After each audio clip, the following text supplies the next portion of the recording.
এইবিলাক ভোটৰ কাৰণে সেইকাৰণে মই এতিয়া কি কৰিলো 1 লাখৰ জাগাত মোটামুটি 2 লাখৰ চাকৰি দি দেখাই দিলো আৰু কালি মই মিটিঙত কৈছো যে মোক বেছি ঢুকাই নাথাকিবি 2 লাখৰ জাগাত 4 লাখত দিম এইবাৰ 1.5 লাখ ল'ৰাক চাকৰি দিছো অহাবাৰ 3 লাখ ল'ৰা ছোৱালীক আমি চাকৰি দিম আমি অসমক অসম কৰিম এইবাৰ 1.5 লাখ পিতৃ মাতৃ হাঁহিছে অহাবাৰ মোৰ অসমত 3 লাখ পিতৃ মাতৃ হাঁহিব যদি অসমত চৰকাৰী চাকৰিৰ স্বচ্ছতা নাথাকিলেহেঁতেন ইয়াত আপোনালোকৰ 5,500 গৰাকীৰ 50 গৰাকীও ইয়াত নাথাকিলেহেঁতেন ইয়াতে জালুকবাৰী সমষ্টি ল'ৰা ছোৱালী থাকিলেহেঁতেন ৰণোজ পেগুৰ ধেমাজি সমষ্টি ল'ৰা ছোৱালী থাকিলেহেঁতেন আৰু কৰবাত আমাৰ খুলখালী কৰবাত আমাৰ ভনী জোৱাৰী ইয়াত ভৰ্তি হৈ থাকিলেহেঁতেন আৰু অসমত তেনেকৈ নিযুক্তি চলিছিলে আৰু এসময়ত চৰকাৰী নিযুক্তিৰ পিছত পিছদিনাখন বাতৰি কাকতত লিষ্ট ওলাই কোন কাৰ খুলখালীয়ে কোন কাৰ ভিনদেউ আৰু কেতিয়াবা কাক কোনে বিয়া কৰাব ঠিক কৰি থৈ দিছে চাকৰিটো এডভান্স হলে বিয়া কৰোৱাত ভাল হ'ব তাৰো লিষ্ট ওলাইছিলে কিন্তু আজি আমাৰ ৰাজ্যখনত এটা ভাবিব নোৱাৰা পৰিৱৰ্তন আহিছে অকল যে শিক্ষকক লৈ নহয় আজি যেতিয়া মই গাঁৱত যাওঁ প্ৰথম প্ৰশ্ন আমাৰ কেতিয়াবা গুৱাহাটীত বহি থকা ব্যক্তিসকলে ভাবে যে নিশ্চয় আমি ইমান লিখা পঢ়া কৰি আছো ফেচবুকত চৰকাৰ এগেইনষ্টত লিখি আছো ইমান কষ্ট কৰি আছো হিমন্ত বিশ্ব শৰ্মাক ল'ৰাবিলাকে লগ পালে নিশ্চয় বহুত টান প্ৰশ্ন কৰে মোক এটাই প্ৰশ্ন কৰে টান প্ৰশ্ন মামা কামাণ্ডোৰ পোষ্ট কেতিয়া ওলাব মামা 4,000ৰ এপইণ্টমেণ্ট কেতিয়া হ'ব আপোনালোকৰ পিছতে আৰু 4,000 থিয় হৈ আছে নহয় এতিয়া মোক গাঁৱত গ'লে এই 4,000 খালি লগ কৰি থাকে যে আমাৰ নিযুক্তি কেতিয়া হ'ব কামাণ্ডো নিযুক্তি কেতিয়া হ'ব আৰু মোক খুদে গাঁৱৰ ষ্টেডিয়ামখন বনাই দিব লাগে মই বোলো হিমা দাস লভলিনাক দেখি এওঁলোকে খেলুৱৈ হ'ব খুজিছে নেকি মই বোলো ষ্টেডিয়াম কিয় খেলিব ইচ্ছা কি খেলা বোলে নহয় দাদা পুলিচৰ চাকৰি লাগে না দৌৰিব লাগে এনেকুৱা পৰিৱেশ অসমত আগতে কেতিয়াও হোৱা নাছিল আজি আমাৰ অসমত এটা ভাবিব নোৱাৰাকৈ যুৱক যুৱতীৰ মাজত এটা আশাৰ সঞ্চাৰ হৈছে যে পঢ়া শুনা কৰিলে আমি চৰকাৰী চাকৰি পাব পাৰো আৰু য'ত চৰকাৰী চাকৰি নাপাম তাত চৰকাৰখনে আমাক এক প্ৰকাৰ আত্মসংস্থাপন নহলে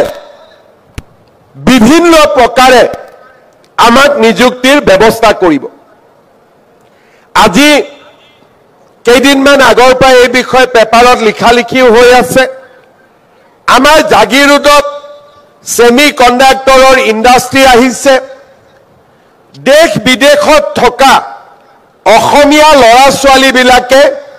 এতিয়া জাগিৰোডলৈ উভতি আহিছে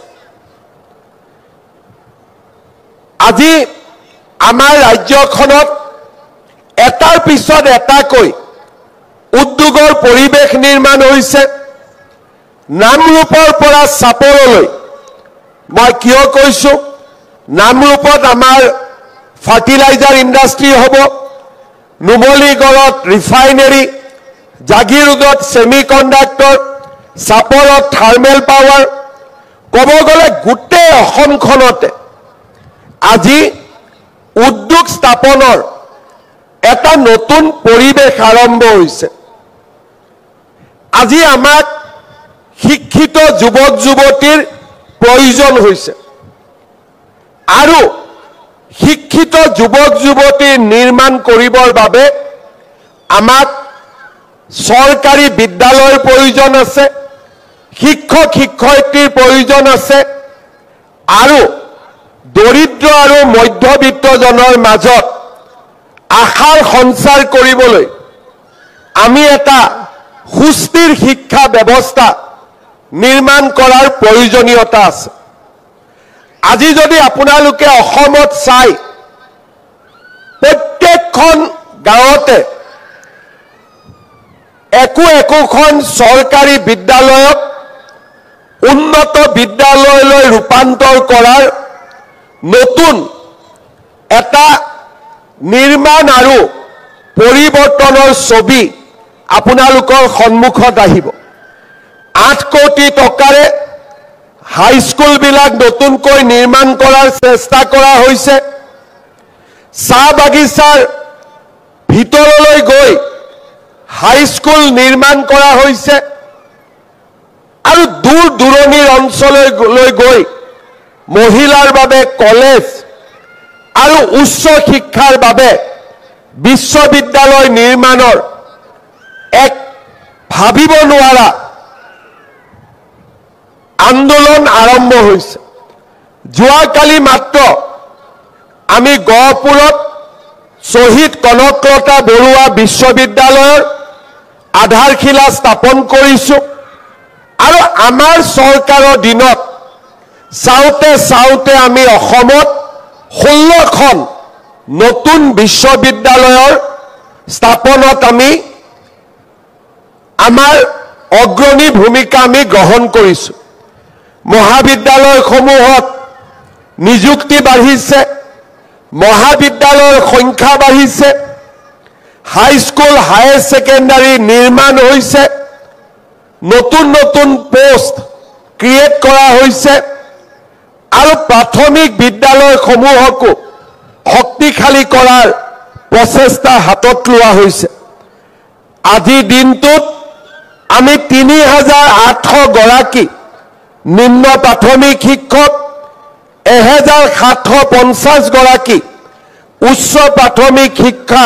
শিক্ষক আমি ইউপিত আমি নিযুক্তি দিয়াৰ বাবে ইয়াত সমবেত হৈছোঁ।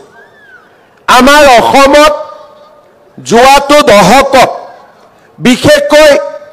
২০১২ চনৰ পৰা শিক্ষামন্ত্ৰীৰ দায়িত্ব লোৱাৰ পিছত অসমত এতিয়ালৈকে মোৰ হাতেদি আৰু মই সাক্ষী হৈ থকা অৱস্থাত ১.৫ লাখ শিক্ষকৰ নিযুক্তি হৈছে আৰু প্ৰতিটো নিযুক্তি স্বচ্ছতাৰ ওপৰত কৰা হৈছে আৰু অসমৰ যুৱক যুৱতীৰ মাজত এক নতুন প্ৰেৰণাৰ সৃষ্টি হৈছে। আজি আমি বিচাৰোঁ যে আমাৰ অসমত শিক্ষিত যুৱক যুৱতীক আমাৰ আৰু প্ৰয়োজন আছে। যেতিয়া ২০১২-১৪ত আমি একেলগে ৫০,০০০ নিযুক্তি দিছিলোঁ, তেতিয়া ভবা হৈছিল যে আমাক আৰু শিক্ষক বোধহয় নালাগে, কিন্তু সময়ৰ পৰিৱৰ্তনৰ লগত লগ লাগি আমি শিক্ষকৰ নিযুক্তি প্ৰায় ১,২০,০০০লৈকে আমি কৰিব পাৰিলোঁ। তাৰ মানে ৰাজহুৱা শিক্ষা ব্যৱস্থাক শক্তিশালী কৰাৰ বাবে আমাৰ প্ৰচেষ্টা থমকি ৰোৱা নাই, ই বৰঞ্চ এক নতুন গতিৰ সৃষ্টি কৰিছে। বহুদিনৰ অৱক্ষয়ৰ পিছত যোৱা ২-৩টা বছৰত আমাৰ শিক্ষানুষ্ঠানসমূহলৈ ছাত্ৰ ছাত্ৰী উভতি অহাও আমি দেখা পাইছোঁ। চাহ বাগিচাৰ বিদ্যালয়সমূহত শিক্ষা এৰি যোৱা বহুত শিক্ষাৰ্থী পুনৰ শিক্ষানুষ্ঠানলৈ উভতি আহিছে। চৰকাৰী চাকৰিত স্বচ্ছতা অহাৰ লগে লগে এছাম পিতৃ মাতৃয়ে নিজৰ ল'ৰা ছোৱালীক পঢ়াত মনোনিৱেশ কৰিবলৈ বাধ্য কৰিছে। সমাজত এটা ইক'ছিষ্টেম নিৰ্মাণ হৈছে যে নহয়, অসমত আমি পঢ়িলে আমি চৰকাৰী চাকৰি বা আন কৰ্ম সংস্থাপন আমি পাব পাৰোঁ। ৰাইজৰ অটুট বিশ্বাসে আজি আমাৰ অসমত বিদ্যালয়লৈ অহা ছাত্ৰ ছাত্ৰীৰ সংখ্যা বৃদ্ধি কৰিছে। যেতিয়া তৰকাৰী বেপাৰীৰ ব্যৱসায় কৰা এগৰাকী পিতৃৰ সন্তানে এটকাও ঘোষ নিদিয়াকৈ চাকৰি পায় ঠেলা চালক ৰিক্সা চালকৰ সন্তানে এচিএছ চাকৰি পাবলৈ সক্ষম হয় চাহৰ দোকান দিয়া সেই ব্যক্তিজনৰ সন্তানে যেতিয়া graduate teacher post graduate teacher আৰু চৰকাৰত চতুৰ্থ বৰ্গৰ চাকৰি কৰা পিতৃ মাতৃৰ সন্তানে যেতিয়া টেটৰ শিক্ষক হিচাপে টকা পইচা নিদিয়াকৈ নিযুক্তি পায় সেইখন সমাজ সলনি হ'বলৈ বাধ্য হয় সেইখন সমাজে সুৰুজৰ সোণোৱালী পোহৰৰ ফালে আগবাঢ়ি যাবলৈ বাধ্য হয় যোৱা 5টা বছৰৰ অকৃত্ৰিম পৰিশ্ৰম আৰু প্ৰয়াসে আজি এখন নতুন